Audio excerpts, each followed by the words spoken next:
You got to accentuate the positive.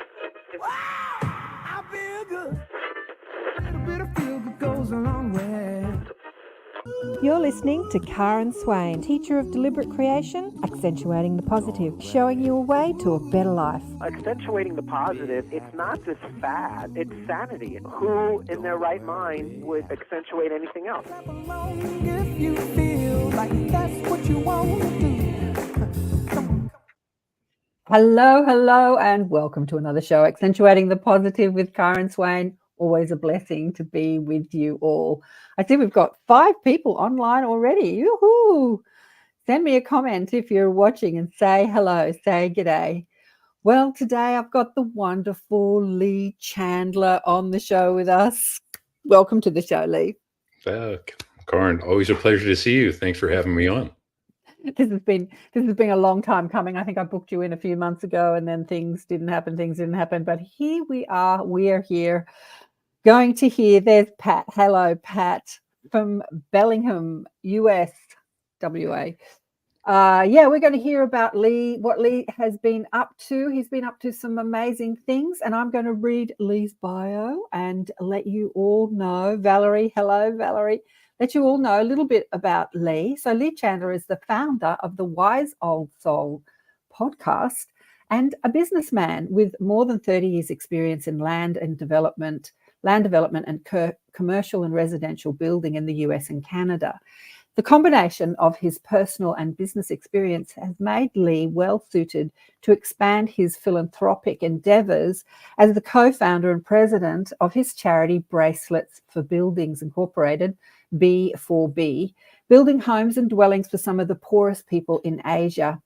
B4B's first international projects in Thailand and Cambodia began in 2015. Lee's personal credo can be summarized in one statement. He says, as a person, I have a responsibility to help others, no matter what race, religion, or gender. Due to no fault of their own, they cannot truly help themselves. And we'll get into the charity because it's fascinating what you're doing over there in Asia. But Lee has been on a spiritual quest for most of his life, starting in his childhood, with some extraordinary experiences. Recently, Lee felt to share his spiritual journey in a more powerful way, thus creating the Wise Old Soul podcast. The Wise Old Soul refers to the inner guidance and inner knowing that dwells in us all. And he is on a journey to a higher perspective. Lee and his guests delve into questions from a spiritual perspective, including near-death experiences, Kundalini awakenings, angels, guides, connecting with those who have crossed over, and explore other intelligences throughout the cosmos. So, Lee, you had a lot of things happening. Do you like that bio? Hey, Kristen. Great bio. I did that for him. Well, I took it off his website for the charity and added a bit more. And Shirley and Susan, all the ladies are online today. Oh, they've tuned in for you, darling. They've tuned in. So you got up to a lot of things when you were a kid. In the bio on the B4B website, it said that you were going to visit volunteerism when your father or grandmother was in an old people's home. Do you want to start there and tell us what happened? Sorry, you just kind of broke up on me, Karen, but just ask that question once again. You were getting into philanthropic pursuits when you were a kid.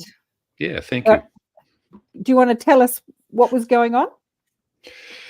You know, it's one of those things that as a child, my mom used to always be one of those people that would go out and canvass for the Cancer Society, March of Dimes, what have you. And when I was really young, still in grade school, I used to go with her. And by the time I was 10, I was actually out doing that canvassing myself. And so it was one of those things that I really, truly believed that I was supposed to be doing something more. And so I started to canvass, started to raise money. There was just something inside me, Karen, that suggested that we're supposed to be doing more for other people than we do for ourselves. Beautiful. sorry, I'm sharing this all over the place. We're streaming live on Rumble for the first time today. Woohoo! And I was just going to write, woohoo, streaming live on Rumble, because ATP is also on, many platforms, many platforms, but Rumble. And Diane's here. Hello, Diane. Okay, getting back into your story, but you had some extraordinary spiritual experiences as a kid too. Do you want to tell us about that? I remember I was just a boy, and probably about 5 years old, and awoke and was crying. My parents got me to the kitchen. I couldn't stop crying. It was just one of those things that I just didn't understand what was going on, but it's still very vivid in my mind 60 years later. And through altered states, we've been able to kind of go back and look at those things and see them in a different light. And from what it appears is that in essence, I was actually being visited, and from extraterrestrials, and the entity that I remember was very tall, very light, and being told that I wasn't going to see them anymore. And that upset me terribly, versus for many years, I just thought I was scared. And so going into those altered states to try to relive those can really put some clarity on it. And it makes much more sense to me as I grew, that this innate feeling that so many of us have, being brought up in the 50s, primarily 60s and 70s, where we weren't really permitted to talk too much about anything that was out of the current narrative. And so as I got older, I just thought it was something that I was upset about. But in reality, it was much more than that. It's that knowing and starting to understand that there's a lot more to life than what we were told as children.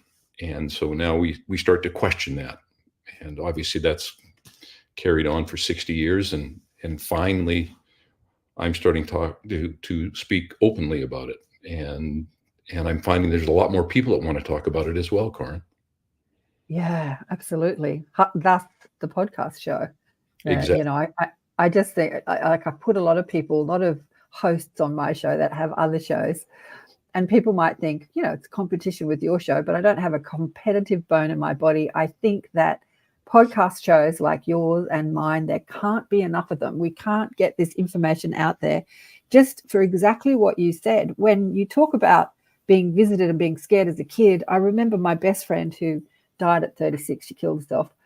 But it was when we were young. She told me, it was before I understood what was going on, but she told me when she was a kid, she used to wake up in terror because there were like ghost figures standing around her bed, or as she called them, ghosts. But we'll never know who that was. But, I'm thinking that it was probably her spirit guides or her ET family coming to visit her.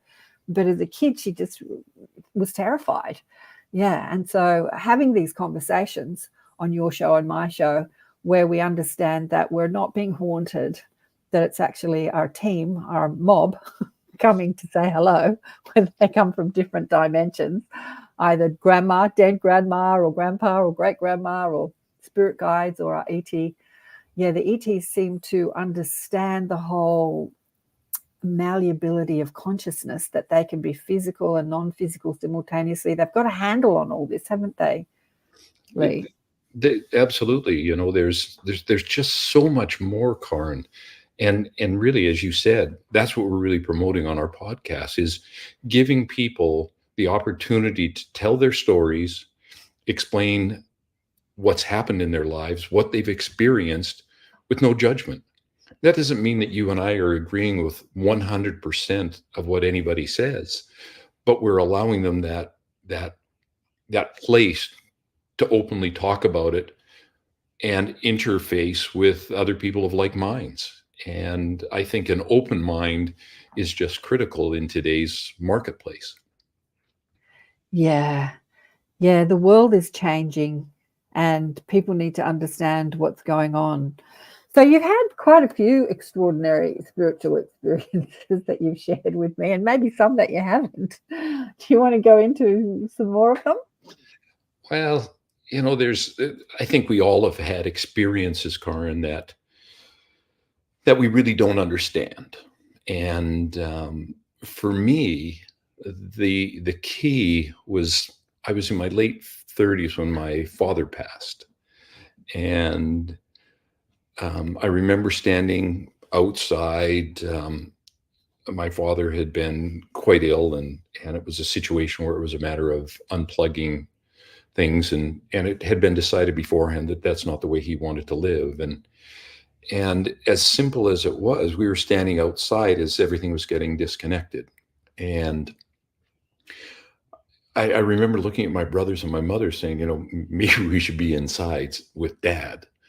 And I remember grabbing my father's hand and putting my thumb on his fingers. And basically, as I say, they said that his brainstem was gone and there was nothing there, and he would pass very quickly once the machines were disconnected. And I remember giving him permission, because I think sometimes the soul, they want to stay for our sake. And I remember discussing, Dad, it's okay. We're going to be fine. You're going to be fine. We'll see each other again one day. And telling him that I loved him. And all of a sudden, there was a very distinct squeeze on my thumb. And I'm like, okay, that's maybe just muscle memory or a reaction. But there was nothing else for the period of time that we were with my father the hour before. No movement, no nothing. And so I think by giving people permission to move on is one of the greatest gifts we can actually give. But more importantly, 2 years later, I was down in the Caribbean, and it was down in Turks and Caicos. Wonderful place. If people haven't been there, go there. It's a beautiful, beautiful place.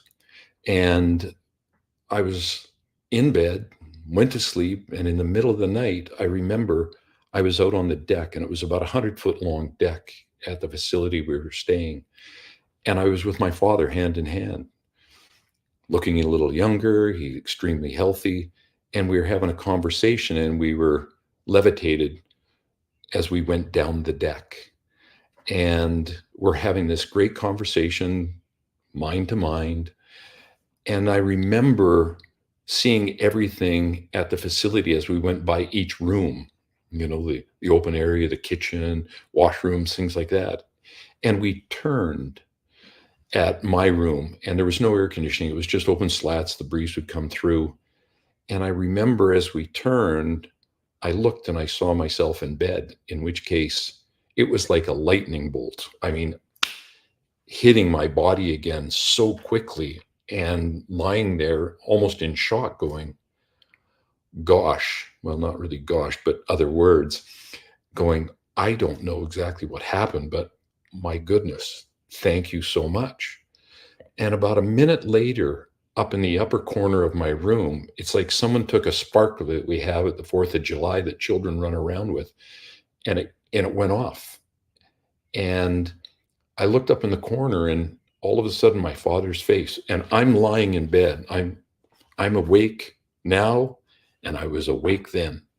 And my father's face continued to come straight down to me, Karin, and was within inches of my face. And my father, again, talking through telepathy, said, I just want you to know that your brother's going to be fine. Your other brother's going to be fine. Because we had some family issues like most families do with health and things. Your mother's going to be great. You're going to do just fine. And I just want you to know that I love you, because we didn't speak that way really too much in our family. And then he also said, I also want you to know that you may never see me like this again. And with that, he started to go back into that corner, and he hit the corner of my room. The little sparkler goes off, and he was gone. And I remember lying there with tears coming down the sides of my face going, I have no idea what happened. Absolutely, I was flabbergasted, but I was so thankful for the opportunity to connect with my father in a way that I would have never expected. But it was as real for me then as it is us chatting now. And so that really allowed me the opportunity to really move ahead from a spiritual standpoint and say, you know what, some of these things that had happened in my past are real. And I started to really start to wake up. My meditation started to take place a lot more. And things just in life in general started to get much more balanced. And so, again, just a wonderful experience. I wish everybody could have that experience with a loved one, to know that there is more to life than what we do day to day now. Life does go on. Life goes on, absolutely. Let me ask you, did you ever share this with your kids or your wife or any other family members, this experience that you had with your father? Um, I did. It took a while, but I've been quite open about it now with my wife, and it's a story that I have no problems telling people. I live in the Midwest of the United States, and it's a heavy Bible Belt area, and so when I speak about it, it can be a little bit tricky. But at the same time, I'm not asking anyone else to change their belief system. Um, that's mine, and whether we want to say that my father was in heaven, he was with God, it matters not the verbiage that we choose. But there's definitely life after what we refer to as death. I know. We've got it all wrong. As humans, we've got it all wrong. We call this death thing as if we cease to exist. But in many ways, a lot of who we are dies when we enter this physical world, you know. Sometimes you could call being born into the earthly realm a bit of a death for a part of your consciousness. Oh, thanks for sharing that, Alison. She said she had the same experience with her mom holding her just after she passed, came back a moment and squeezed her hand. That's so gorgeous. Beautiful. But it's interesting that your dad said to you, you'll only, you know, just that one experience. It's like, I'm not going to be with you like this for the rest of your life, like a little light in the corner of your room saying, hello, I'm with you, holding your hand. He just gave you that experience to show you that I'm still alive, but it sounds like he had other plans or something. I don't know. Absolutely, Karen. I'm sure there was other plans. He was too on a growth period. You know, he was growing, and his experience on the planet had ended. But I really thought it was decent of him as well to say, you know, don't expect to see this happen again. Because I believe there's so many people, Karen, that are so heartbroken when they lose a loved one, a family member, a great friend, whatever it may be. And they go and they want to get assistance from a medium, a psychic, to reconnect. And they want to reconnect and reconnect and reconnect. And my father gave me that blessing to say, here I am. I'm okay. I want you to know that. And this may not happen again. You're going to keep moving on. And I too am going to keep moving on. And that in itself was such a blessing for me. Well, it's interesting as I tune in now, what I'm getting is that he was just reminding you, showing you what's possible as we're humans, you know, having that connection with what we call the other side. But he also knew who you are as a wise old soul. And that you had your own spirit team and you were guided and you were fine. You were looked after. It's like he didn't feel like he needed to hang around and guide you, even though in this life he was a father figure. Maybe in many ways you were his teacher rather than him being your teacher. You never know. And there's no doubt, Karen, that I feel him around from time to time. I think we do feel our friends that have gone before us and our family members. I think they're part of our, as you would refer to them, your mob, our team that is out there. Yeah, we're all guided. I had Frances Key on the show, who, after her mother died, her mother was an Australian who met a sailor, I think, or someone in the military during the Second World War, and he was an American, married him and moved to the States, and she died in 2010. And Frances, who had been very psychic as a little girl, and it scared her, cut off her psychic abilities. But after her mother died, she started talking to her mother, and that conversation turned into 4 books, 4 channeled books. Incredible. Wow. Like, just on a plane, she was like, "Mummy, where are you now?" She was looking out into the clouds, and her mother started talking to her. But yeah, the books are called the Team Books, and I love them because they speak about how we are never alone. We're not even operating as one person, is how her mother put it. You're never alone. You're not even operating as one person. You are a member of a team, a spiritual team that's as close to you as breathing. Oh, it makes me cry all the time.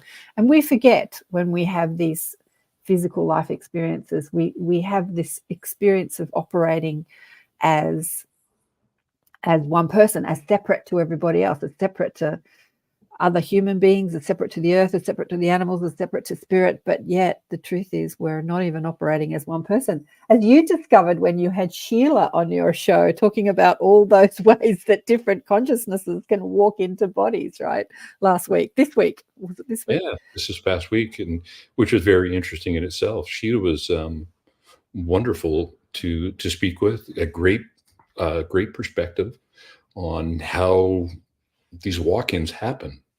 And, again, it's a matter of sharing information, sharing experiences, and allowing people to make their own decision what's real for them.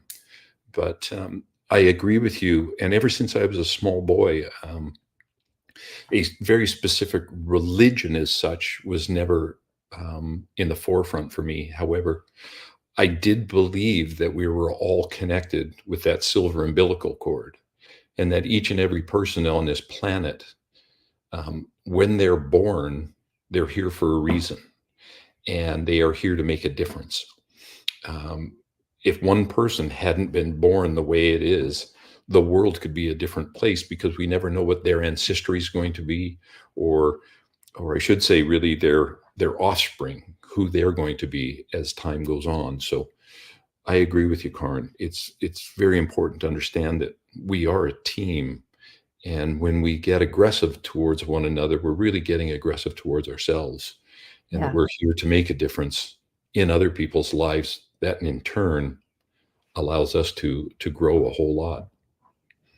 Yeah, absolutely. And you have been doing that, well, it says in your bio, since 2015. Let's go into how the charity started. So you felt like you needed to help people that couldn't help themselves in poor places. Like, what was that conversation? How did that come about? Well, my best friend at the time was a gentleman out of Toronto, Canada. And I was up there at the time, and Art and I had decided to do some philanthropic work. Art was a very successful businessman as well through education. But he was always one that wanted to make a difference. And he and I went to the Philippines to try to help some people that were living on a dump and put them into some very small condos that we were looking to build. And the long and the short out of it was the piece of land was purchased. We started to make plans to do that. And all of a sudden in 2011, Art had a massive heart attack and passed immediately, literally before he hit the ground.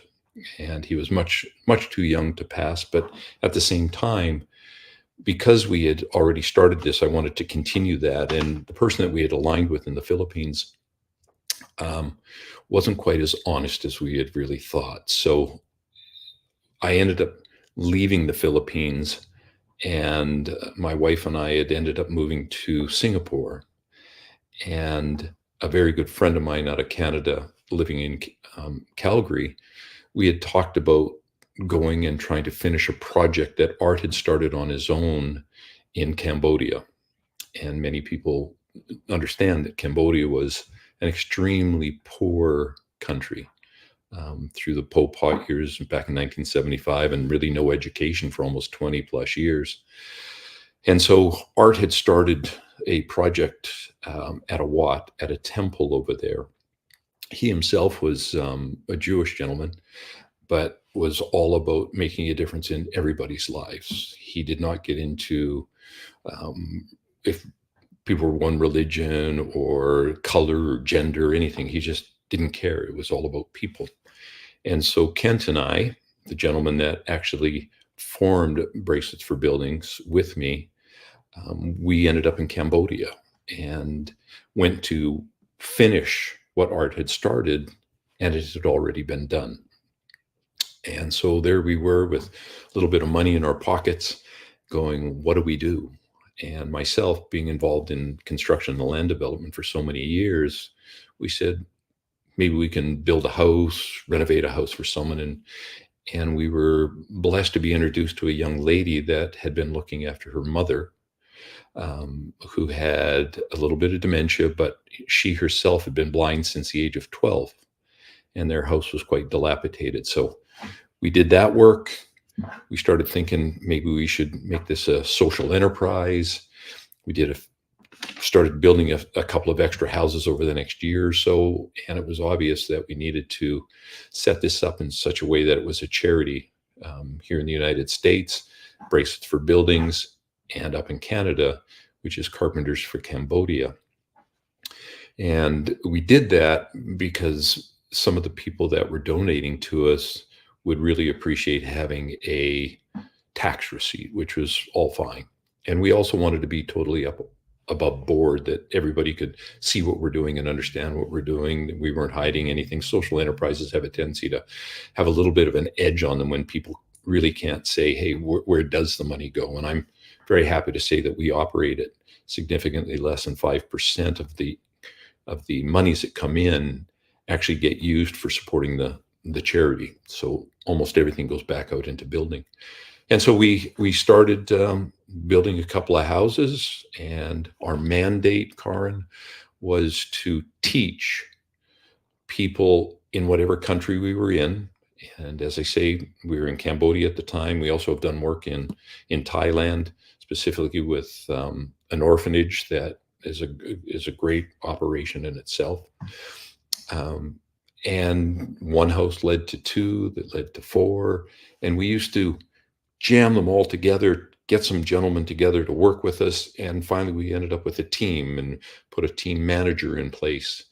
And so as the years went on, we were able to educate them a little bit more each time on how to build a better mousetrap, build a better house. And now, at the time, let's look at when COVID started. Yeah. COVID was a time that we couldn't travel. And as a matter of fact, we left March of 2020 a week early. And thank goodness we did. Otherwise, we would have been locked in the country for an extended period of time. Yeah. But when we had left, we had taught them, Karin, the last thing we taught was how to make stairs, rise over run. And from that point forward, they've been building the houses on their own. And together we choose different people for these houses with the assistance of the village chief and village elders, the commune chiefs, different charities that may be involved there. And so we interview them. We have a local gentleman, our manager, Hang, goes out and interviews them and learns all about them, about their property, etc. And they get really marked on the severity of their poverty.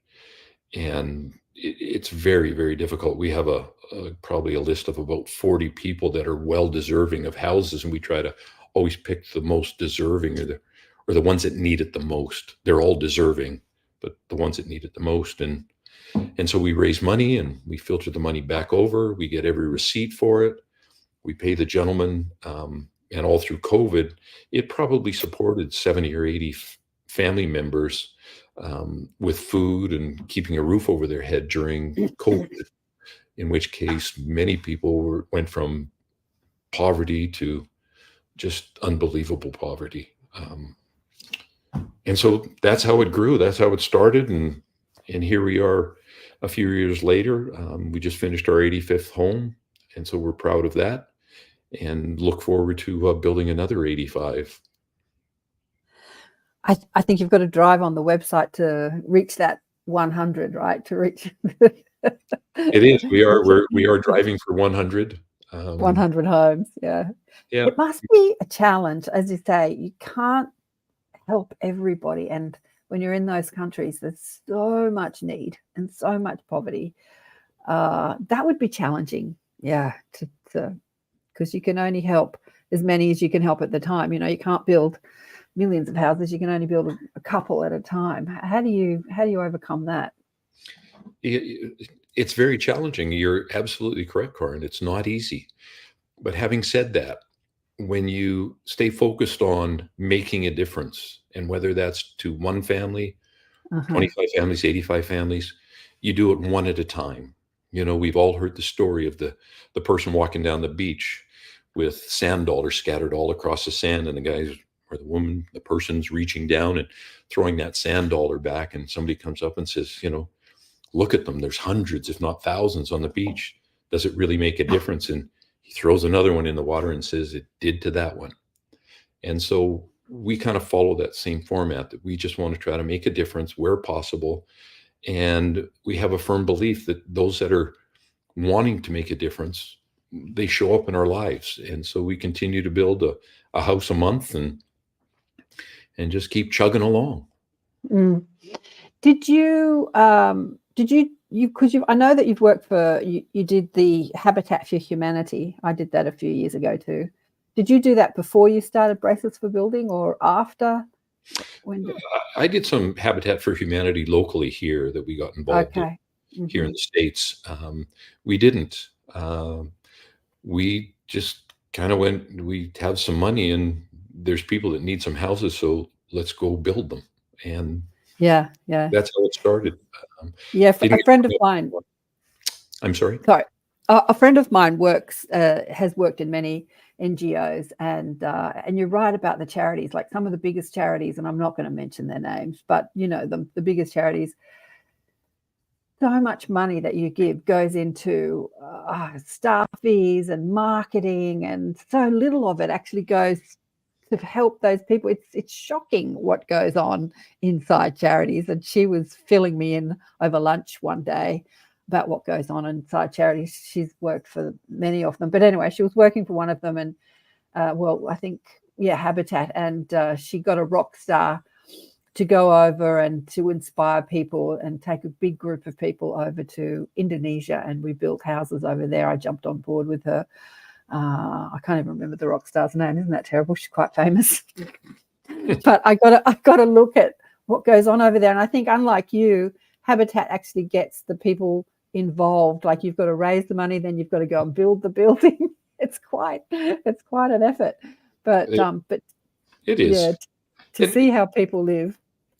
It is. And for us, as I say, there was no education really in Cambodia from 1975 to 1995. It was extremely limited. And so many of the people that are in their 40s and 50s did not really get a formal education. And so when money comes around, it's very easy for them to spend it very quickly and not understand how to hang on to it, but also get swindled. Because that's just the way life is sometimes. And so we actually have a contract with them that most people, they own their own land, which back in, again, through the 70s and 80s and 90s, the records of having land ownership disappeared. Pol Pot was looking to try to make it all just communal land. And so a lot of the hard titles were torn up, burned, disregarded, what have you. And so when we came back in, there's people that have been living on this land for generations. And through the local politicians, the elders and the commune chiefs, we actually sign a contract with them that says that it's their property. They sign it, we sign it, the elders sign it, and it also says that they can't finance against the property or the house for 5 years. And so we basically hold a mortgage for 5 years. And after that 5 years, we have the right to renew if we choose to, which we haven't ever done. But what it does, it forces people to hang on to their property. They can't get swindled out of it, because you have to remember, not too long ago, the average income for the entire country for a family was about $1,100. And, today we go out with a group of 6 or 8 people or something, and it seems that you can almost spend that kind of money on a meal. And so their houses would be built, and all of a sudden somebody's saying, hey, I will pay you $2,000 for your land in this house. And that's an astronomical amount of money for them. Mm. And they could get swindled out of it. So we try to stop that from happening. And there's no doubt that when a house comes available for them and we build it for them, it really stabilizes a family as well. Yeah. Yeah. I know some of the corruption that goes on in third world countries is just out of control. I mean, we complain about government in places like Australia and the US and Canada and New Zealand and Western countries. But I was helping he's since passed, but he was a street kid. He grew up as a street kid and he wanted to help street kids. So he was desperately trying to raise money to build houses for street kids. Henry, his name was. For years, he used to send me all these loving, oh, Karen, you're doing a great job. You're doing a great job. And then I got to know who this man was, and he was this beautiful man. But a whole group of healers, I think what sort of healers were there in the States, got together to help Henry and raise money and sent it over to him, and the bank wouldn't give him the money.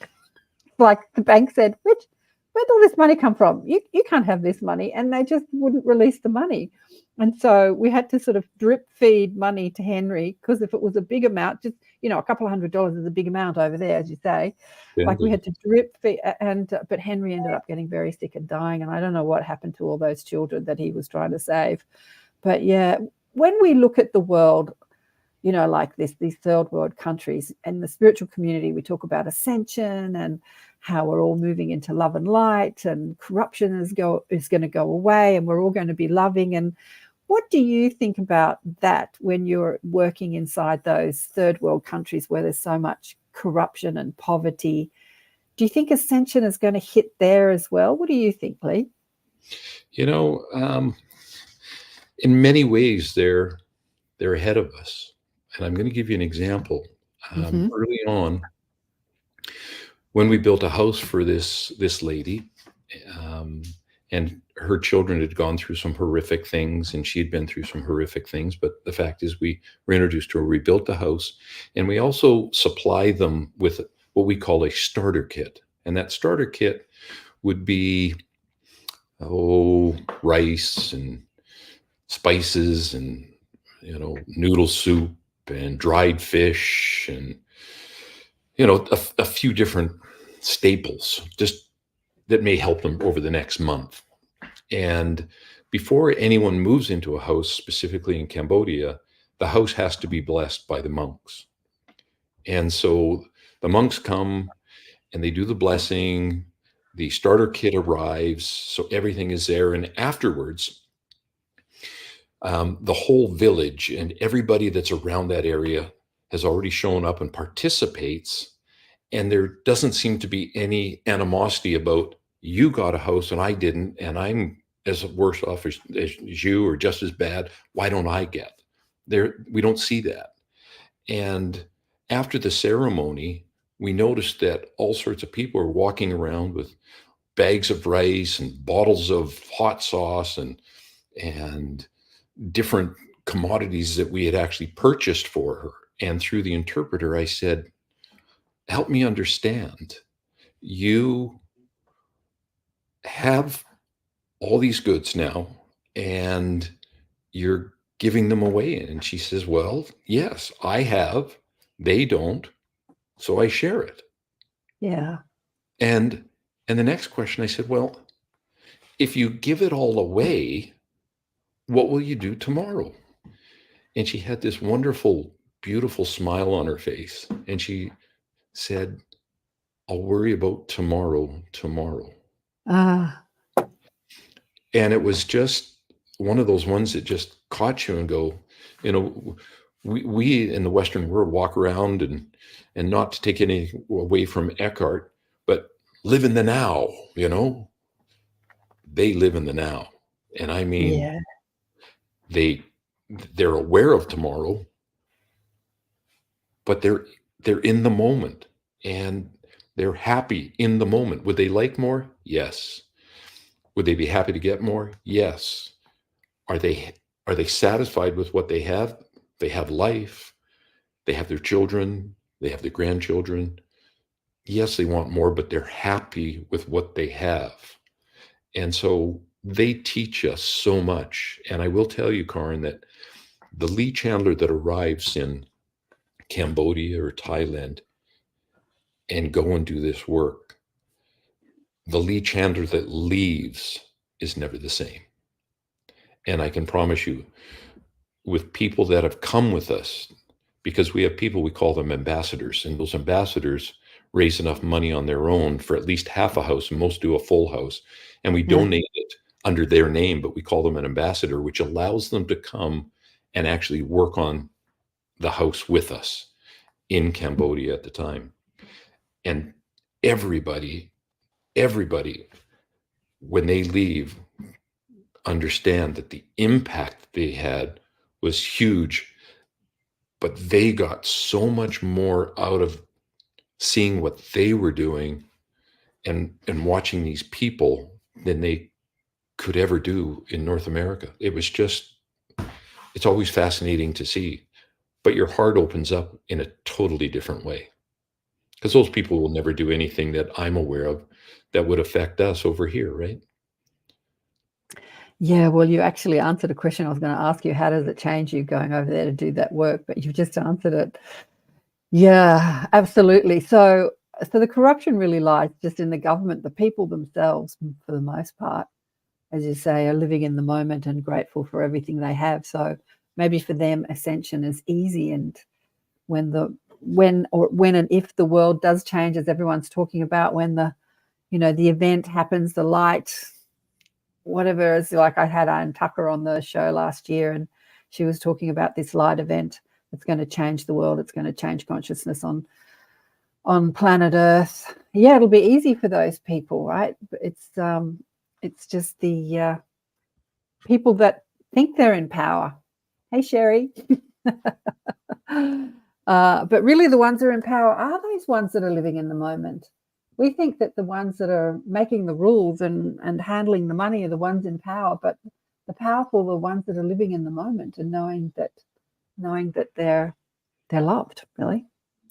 They're loved and they love people. They're not hung up on material things that unfortunately we have over here. And I'm not saying that's a bad thing. You know, it's wonderful that we do have choice. You know, that's what finances have been able to do for us, is give us choices in this world. But at the same time, we can make a significant difference very easily and very simply for other people. And I think that's part of who we are. That's why we were brought here, is to make a difference in other people's lives, which in turn really truly makes a big difference in ours. Absolutely. Oh, you're going to make me cry. Be crying all the way through this. Okay, so your friend Art. Yes. You've spoken so much about the friendship that you had with Art. Sure. How old was he when he left his body? He left in 2011, so 13 years. So how old was he then? Like in his 50s, 40s? He was 64 at the time. Oh, okay. So he was a bit older than you.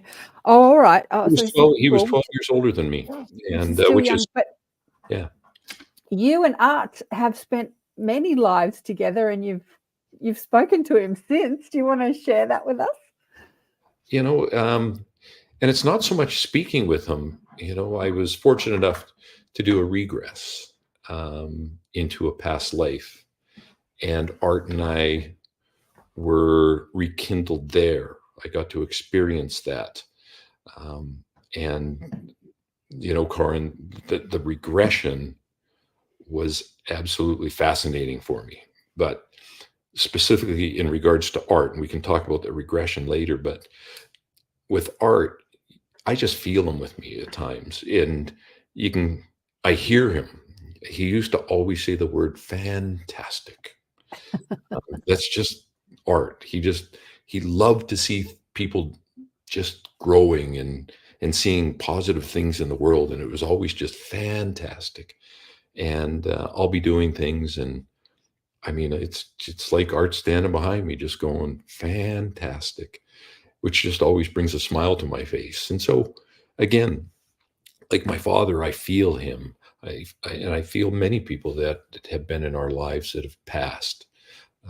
You just kind of sense that they're there, and the hair on the back of our neck stands up, or we ask for, give me a sign of something, and you'll say something, and it always fascinates me.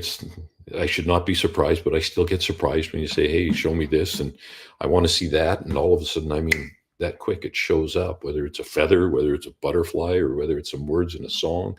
But art's always there, and I was very, very blessed to know him and incarnate at this time and share this portion of our lives together. He was a great teacher, a wonderful teacher, and I think he's still teaching. Yeah, absolutely. He's still teaching. And I just want to remind people that you're listening to Accentuate the Positive Media with Cara and Swain on the United Public Radio Network and the UFO Paranormal Radio Network on 107.7 and 105.3 FM, streaming out of New Orleans and I think Mississippi, streaming all over the place. We're everywhere today. As I said before, we're streaming for the first time on my Rumble channel. I got that organized. And we're on YouTube, on my channel and the UFO Paranormal YouTube and Facebook and all over the place. We are getting out there, and it's so great to see people online saying hello. If you have any questions for either Lee or myself, let us know. We're also going to meet when I finish on Zoom in the Inner Sanctum and have a catch-up. These catch-ups are not recorded or live on my YouTube channel. They're just an opportunity for people to meet face-to-face on Zoom and share their stories and catch up on news and talk about the shows or talk about what you've learned and meet some of the guests. Lee said he'll pop in for a little while, but it's a long weekend over there in the States. What's the long weekend for, Lee? Memorial Day. Memorial Day. Yes. Yeah, Memorial Day. Oh, beautiful. So with this past life, do you want to, I'm going to say I took him on that past life, full disclosure, I took him there. I was amazed actually because it was so quick to get you there, and you had this experience where you were physically living it all over again. It's like you could feel the earth on your feet and smell and all those senses. And as you were speaking about it, it was amazing me to listen to you experience this past life again. And I loved listening to it. I loved hearing your story about it. Do you want to share that with people, what you were experiencing? Sure, I would love to. And Karin, I think it's important that people also understand that you're a great teacher. You do some great work yourself. You work with people one-on-one from time to time. And thank you very much for being a teacher and such a good friend to me. It's been a blessing. So thank you. Oh, you're welcome. Thank you. But, I do recall that, and I agree with you, that altered state happened very, very quickly. And in that particular life, I went back and I was a First Nations individual. And I remember I wasn't some high-ranking individual within the band. Our band was almost like we were non-existent. We were very peaceful. We weren't warring at all. We kept very much to ourselves. And I was one of the scouts.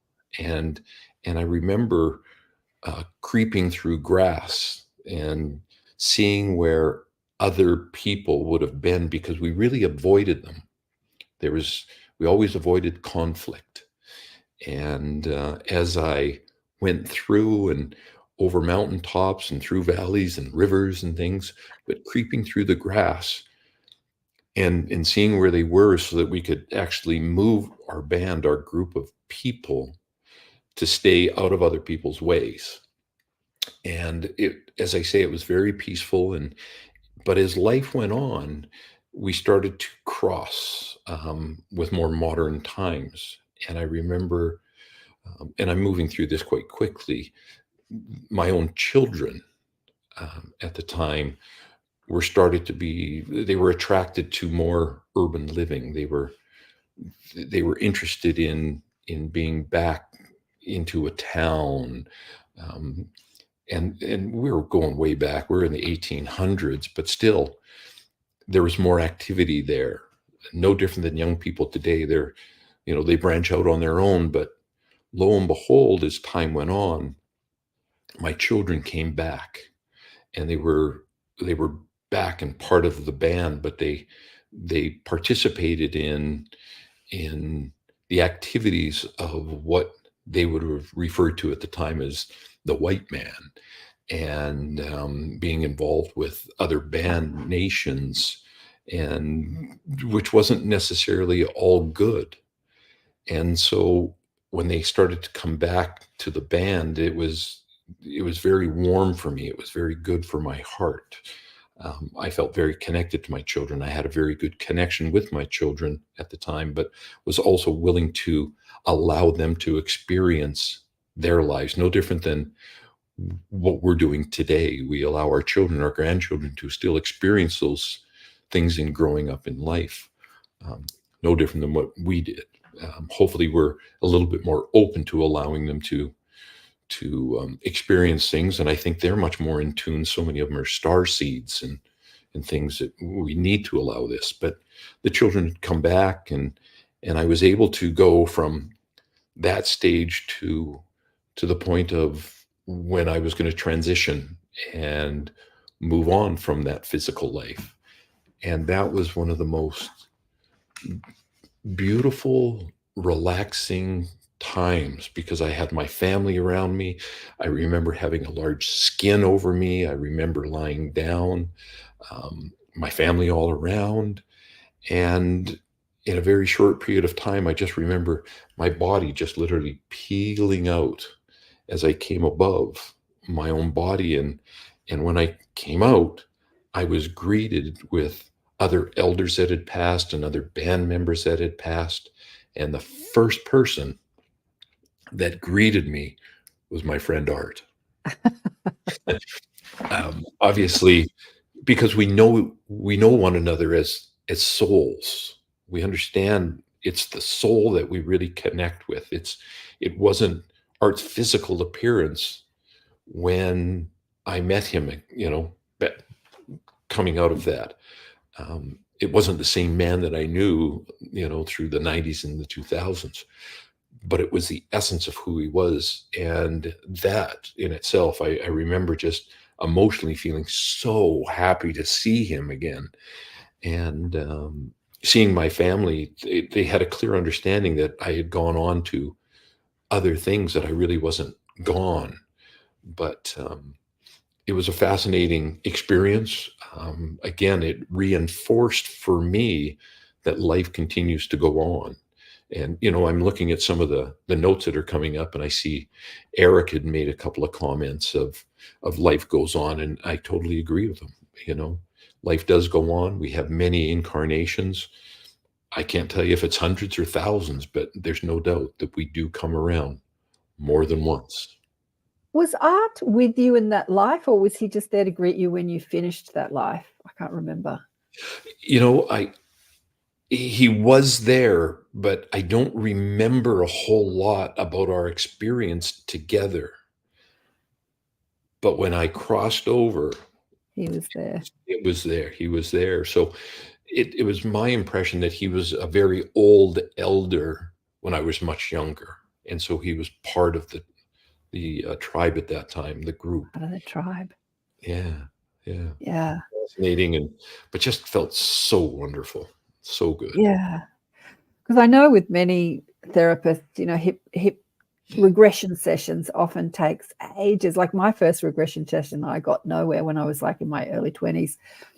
But it can be so easy. I think that when we take away the mystery of who we are as multidimensional beings, both physical and non-physical simultaneously, living all our lives simultaneously, past, present, and future, now and in other dimensions, contacting and having wisdom imparted from those lives can be so easy when we believe that it's easy, when we know that it's easy.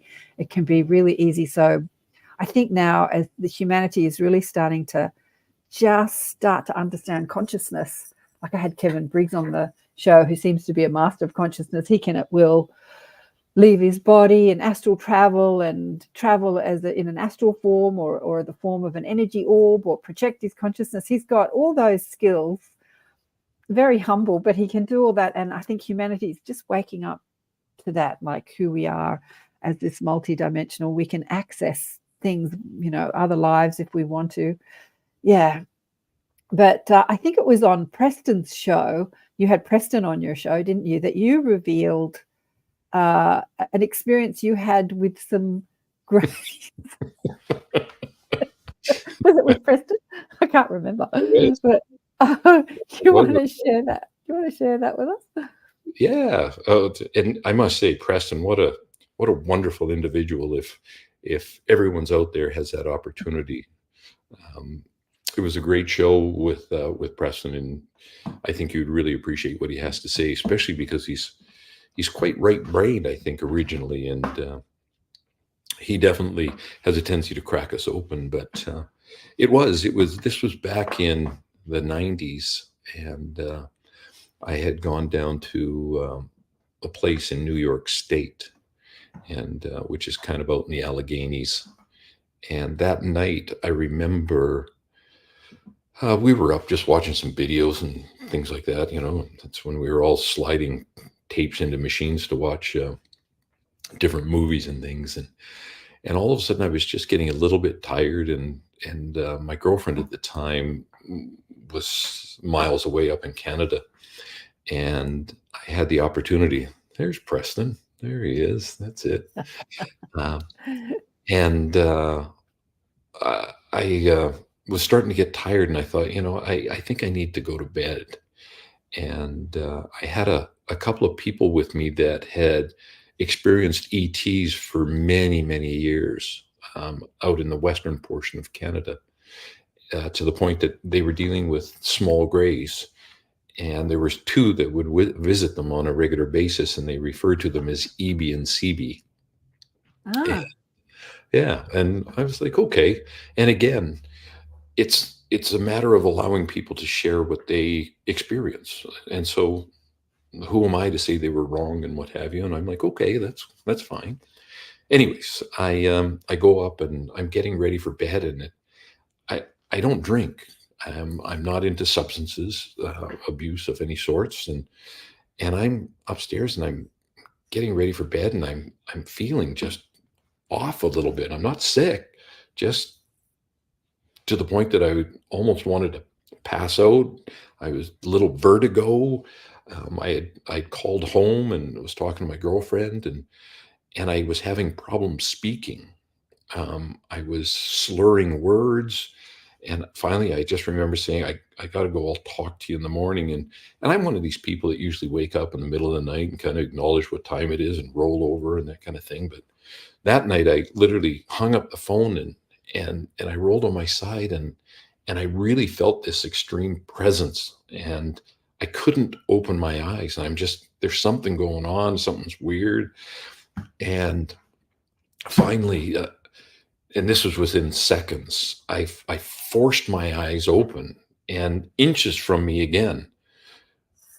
Exactly. I got that guy. I have this face in front of me with those big eyes looking at me. I was not scared. I just remember going, oh, and that's it. I don't remember another thing until the next morning. I don't remember waking up in the middle of the night. I don't remember really going to sleep. I just woke up. And the people that were with me, I got up and we're chatting, and they said, so Lee, how was your night? And I said, well, good. And and they're grinning from ear to ear with each other, right? They're just like, uh-huh. And they said, so do you remember anything like after you went to bed? And I said, no, other than I saw this face. And they went, oh, good. And they said, well, we watched you as your pajamas were hanging when you were levitated above your bed, and they took you through the exterior wall of the house. And I'm like, excuse me? And they said, we just watched you float out with them. And why? I don't know. I don't recall anything. I don't remember being outside, nothing. Other than I remember that face. And and and so I often question, did it happen? Was I imagining things? You know, was my mind already triggered? And I have to honestly say, it happened. Like when I look at it and see what's going on in the world, I go, hey, that was an encounter. I just don't recall it. And that's probably Yeah. one of those things that I look forward to being able to regress and go back to that point to see what happened and try to understand what did happen. But Well, yeah, you could do another regression, but you could also ask in mm, meditation and just listen, watch and listen, and yeah, because you've been meditating for years, haven't yeah, you? Like, I have. when did you first start meditating? I was in my late 20s when I was introduced to meditation. I had the privilege of taking Wayne Dyer and Deepak Oh Chopra. yeah, I wanted to talk about that. Let's talk Yeah, about that. yeah, Yeah, so Lee tells me, "Oh yeah, I've met Wayne Dyer and Deepak Chopra." I have to say, I every time I'm with Lee, I feel Wayne Dyer. Like your energy and Wayne Dyer's energy is so similar. It's like you're twin souls or something. But you said, yeah, I met them. I saw that they needed Canada was not getting them up here, so I brought them up. Tell us about that. yeah. It was just I had the privilege of meeting both of them while doing an event with Tony Robbins in Hawaii when Tony was doing events over there. And actually, I hadn't met them there. I'd seen them. We got to listen to them. They came over, they spoke, and then I saw them up in Lilydale in New York. And at that point, I thought, I wonder what it takes to have them come and do some seminar work. And so I reached out to Wayne and his assistant and said, hey, this is what I'm interested in doing. Are you guys interested in coming to Canada? And we can maybe do 3 or 4 cities and let's see where it takes us. And they said, sure. And so with that, they said, well, we've worked with Deepak before. And I said, well, I've seen Deepak. And so I reached out to Deepak and we came to terms. And Wayne and Deepak were very good friends anyways.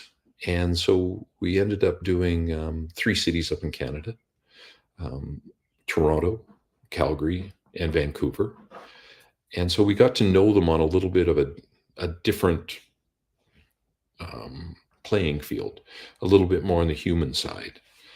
And through that, I started to meditate because of Deepak. Yeah. And that first took place at Tony's event. And started to learn TM and went through their trainings and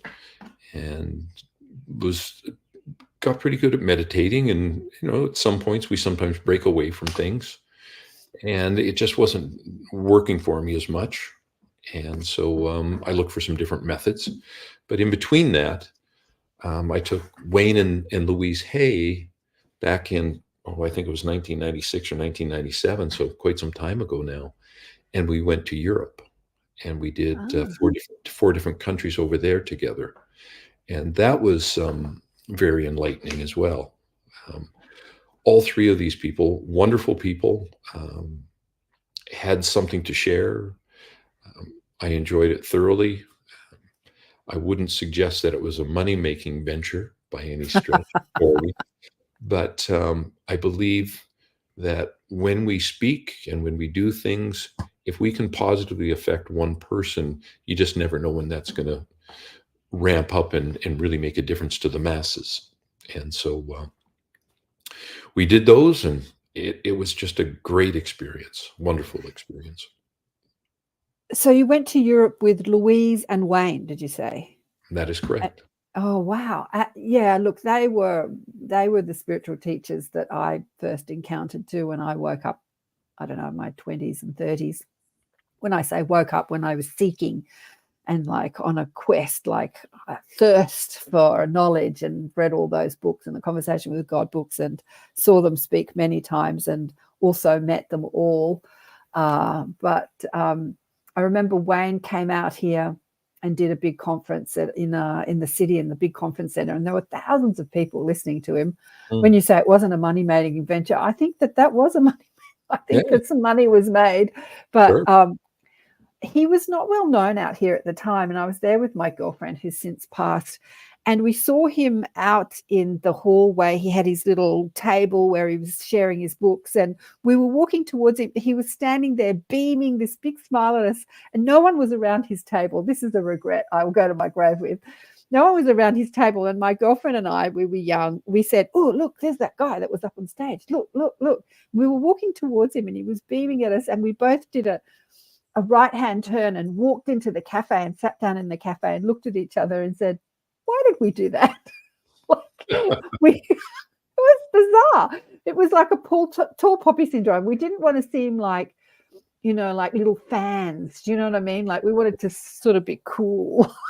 And then we both sat there and scratched our head and said, why did we do that? I had this opportunity to meet him and I missed it.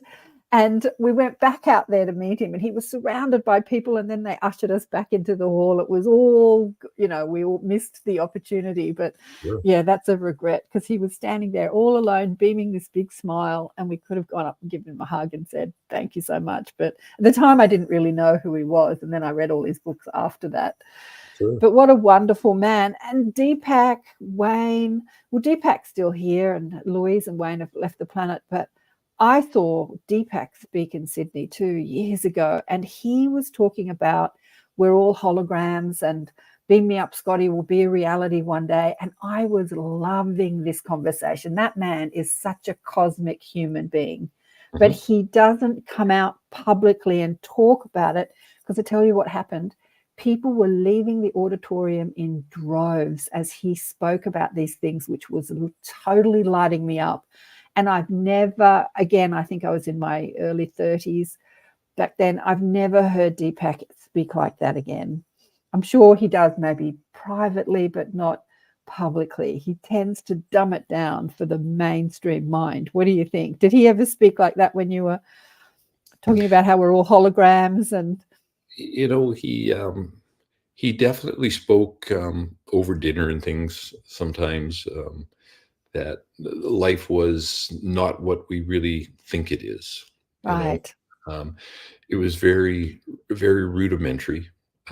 He would never want to say something that offended, but there's no doubt when you're sitting on one side of the Maharishi Mahayogi that there's some form of enlightenment that is beyond most people's comprehension back in the late 80s and into the 90s, Yeah. So back then, spirituality came at us from these amazing teachers, but the ET conversation wasn't inside that conversation. Today it is. Today it is. It's all one conversation. Spirituality and enlightenment and our cosmic neighbors. It's all one conversation, because our cosmic neighbors, our star nation, they seem to have a grasp of what humans are just learning about consciousness and how powerful we are, and to choose our thoughts and to listen to our guidance system. Yeah, something that Deepak and Wayne spoke about endlessly, and Louise. Louise talked about mirror work. Look in the mirror and tell yourself you love yourself, instead of looking and checking out all your faults and I'm too fat and I'm too old and I'm too wrinkly. Yeah, like teaching us about the power of our thoughts. All three of them were really, but this is something that high consciousness beings who traverse the universe, they get it, they know it. Well, and I think they were probably in tune and probably had some of those experiences that they probably really didn't discuss too much. Yeah. I remember, and I use this line that Wayne uses all the time, and you and I've spoken to you about that. Yeah. And you'll be talking to someone, and it's almost like you're channeling. Someone will ask a question, and it just starts flowing out of you. And sometimes you wonder where that answer came from. But Wayne would often say, I don't know what I'm about to say, but I know it's exactly what you need to hear. And that was probably one of the most powerful statements that I ever heard Wayne say, because he really set people up to go, oh, and they pay attention and they open up to what he's about to say. And I think it's a great line. It's one that we should all use it from time to time when we feel that need to share something. But again, back to the three of them. Those three they gave us permission to think outside the box, Karen. Absolutely. They gave us permission to say, there's something more. What is it? They would speak a little bit about what it is, but they really allowed us as the individuals to start to figure that out and question things. And that in itself is such a gift. Wayne was, I think when we look at people, we want to put people up on pedestals. And Yes. when we do that, we're just setting them up to fail, because you know what? They're just human. And I think they had their faults. We all have our faults. And I really appreciated, as Wayne, before he transitioned, was just Wayne. He recognized there may have been some faults in life, but he enjoyed life to the fullest. And Louise, through her company, Hay House, what a great publishing company. They've really shifted consciousness in a very positive way. So I'm so thankful for the three of them. Absolutely. I was getting messages at the time I remember one time my guides were saying, get out of the audience and get up on stage. And that was something that completely terrified me, to be in front of people talking, like absolutely terrified me, which most people fear of public speaking. But I remember seeing Wayne on stage. I'm not sure if it was the same time that we missed the opportunity to meet him during the break, but he was talking about losing something in his house. He had 8 kids and rampaging through the house. Where are my keys? Where are my keys? And then he shared with us, the audience, thousands of people, one of his kids with her hands on her hips saying, if all your followers could see the great guru Wayne Dyer now, they're rampaging through the house. And I remember that spoke to me so much, because again, like when you are on a stage, either a podcast show or speaking in front of people, we're all human. We can't be perfect. I think this idea of being perfect, if you're a teacher, if you want to teach somebody something, I think it's our humanity that speaks louder than our perfection. What did Tom say to us when you had Tom on the show? So Tom Cronin was on the Wise Old Soul podcast, who is a meditation teacher. He's actually my daughter's meditation teacher. And he said that the guy from Mind Valley said that he stopped editing the podcast shows because all the mistakes really speak to the audience. People can really relate to the humanity when you make mistakes and F up, Yeah. So we have to remember our humanity, and that try not to be perfect, just out there, warts and all. We're perfect in all our imperfections, aren't we? Yeah, exactly. What have we got? We've got 15 minutes to go. And I want to remind people that you're listening to Accentuate the Positive, Awakening Consciousness with Karen Swain on the United Public Radio Network and the UFO Paranormal Radio Network on 107.7 and 105.3. And my guest today is Lee Chandler, who is a businessman who builds land and development and builds houses for Bracelets for Buildings in Thailand and Cambodia, and the creator of the Wise Old Soul podcast. So before we go, you've done quite a few episodes now on the Wise Old Soul. Sure. Who's changed your life? I think you've got Kevin Briggs coming up this week. Love Kevin. Yeah. And who did you have on last week? You've just had Sheila. So what have you learned from doing the podcast show? What I'm learning is that everybody has a story. Everybody has experiences. and those experiences just need to be shared.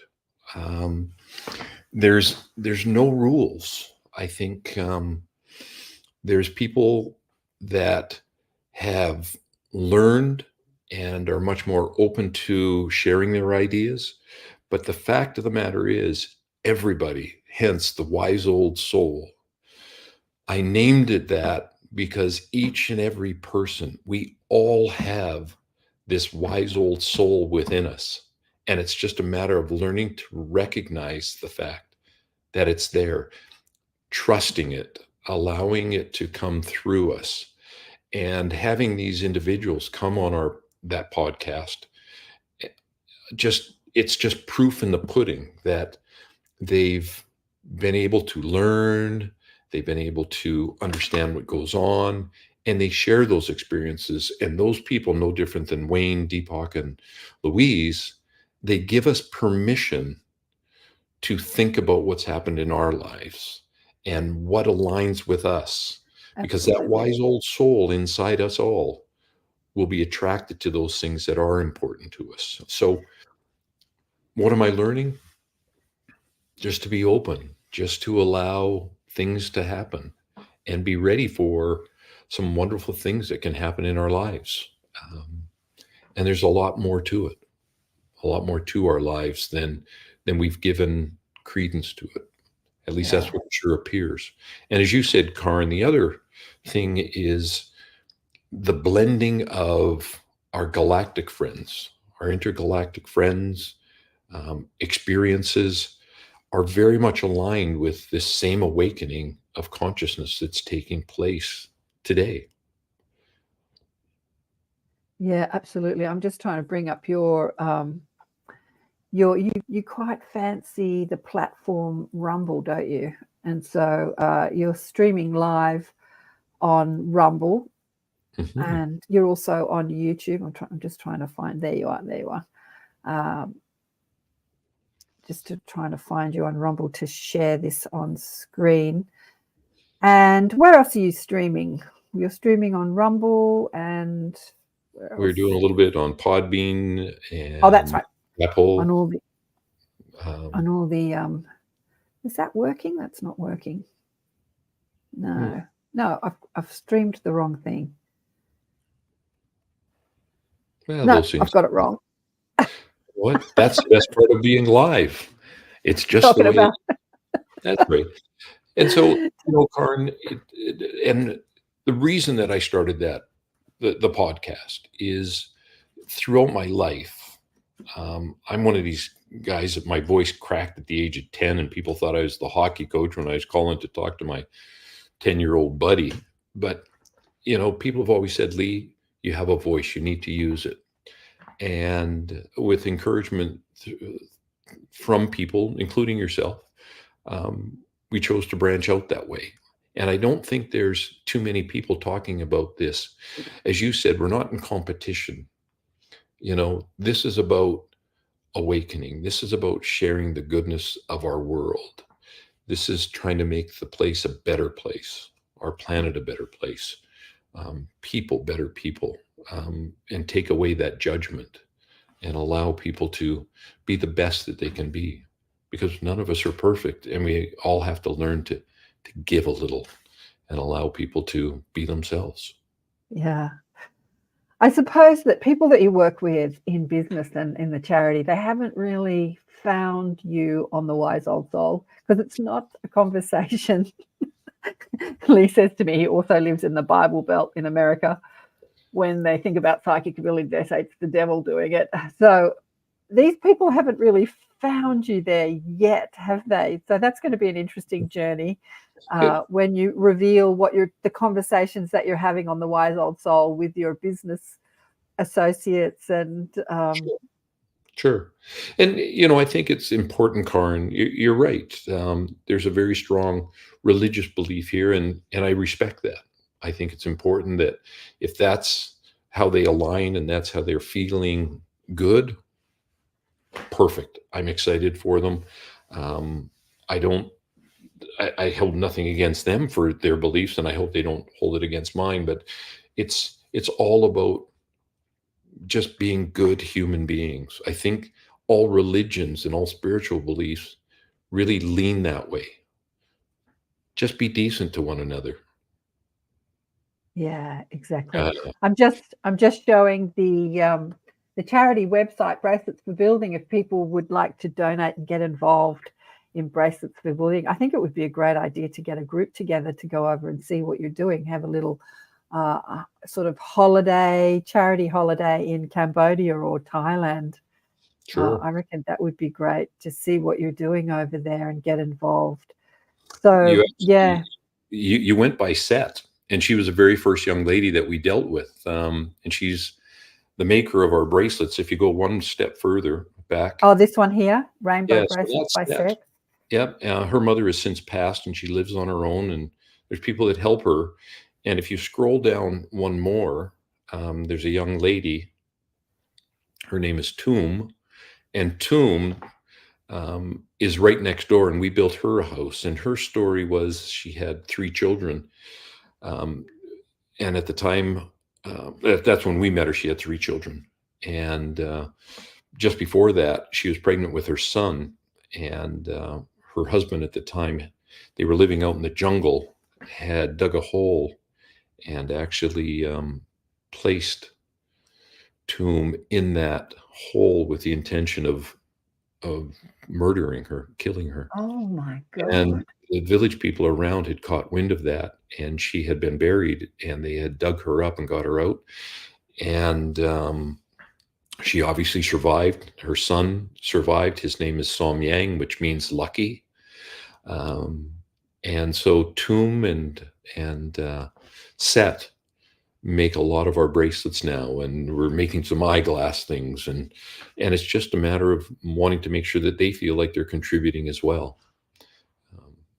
So Well, how long was she in the hole? I don't know. It wasn't that long, obviously, being buried underground, but you know, there's some scary things that happen in life, and she obviously understands that she's here for a reason as well, and Yeah. maybe to be a friend to Set and help to make sure that her life is successful, as she's on her own, you know, now.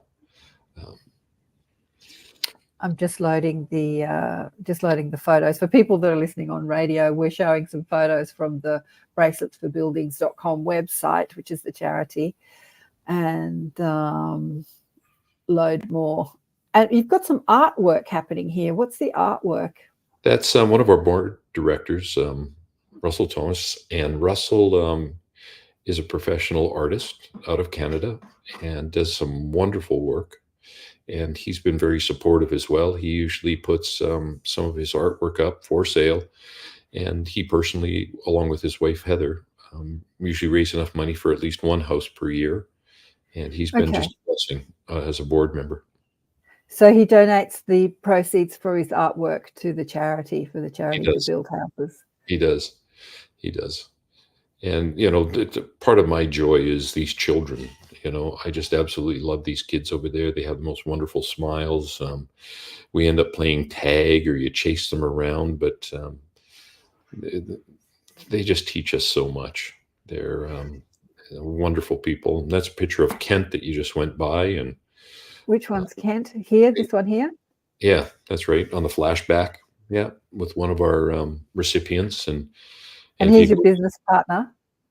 Yeah, he's the co-founder of Bracelets for Buildings.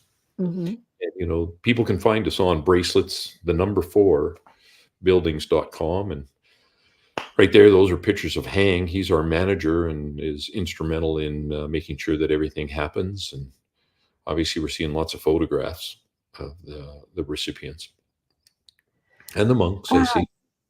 Beautiful, beautiful, beautiful. I just love what you're doing. I just think it's awesome, awesome, awesome. I mean, lots of people get into the spiritual conversation, but we've got to put this conversation into action in our lives too. It's not just about sitting on podcast shows and listening to conversations. It's about love and action, isn't it, Lee? It's about actually putting it into action. Very much we're so. learning. And I can promise you, people that would want to build a house and come to Cambodia with us, they will have a spiritual experience. They will tap Yeah. into their inner self and their higher self, I think, more than you could ever imagine, because you truly learn that what we think is important sometimes is not. And Yeah. making a difference to someone that probably will never make a difference to you financially, or maybe you'll never see them again in your life. It doesn't matter. The impact.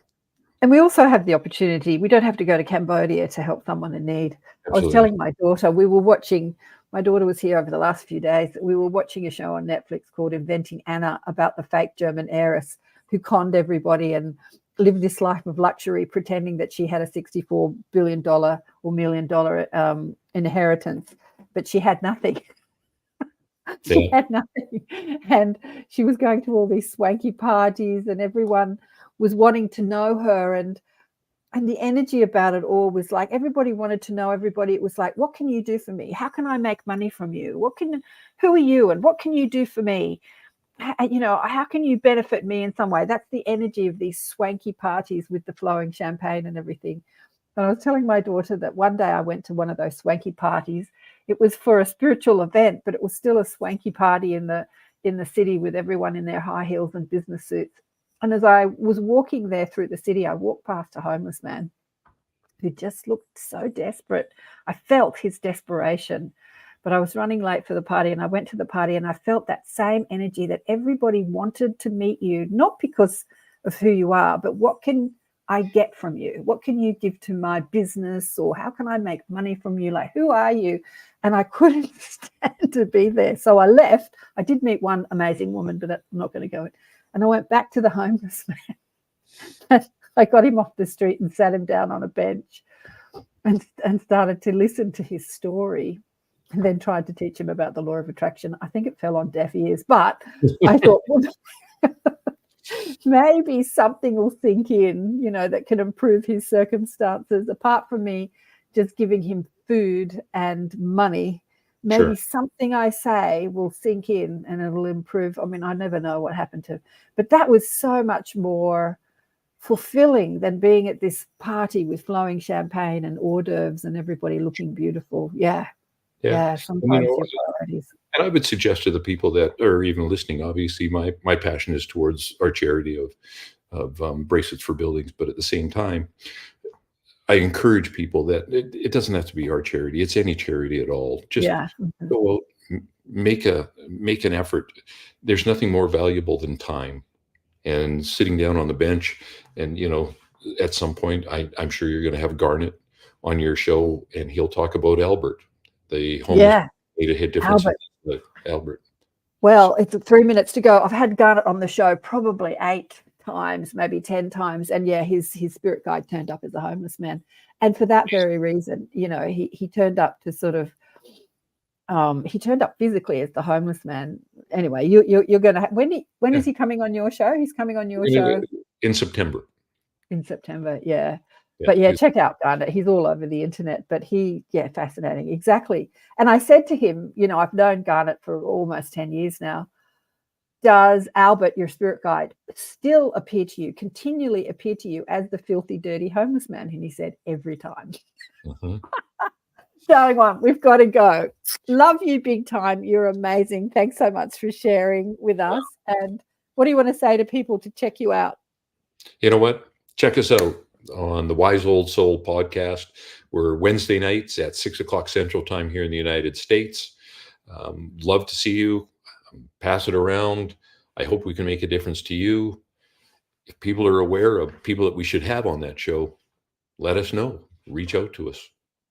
Yeah, absolutely. Yeah, it's a reasonably new show. It's been going for a couple of months now. So if you've got a story to share, reach out to Lee or myself.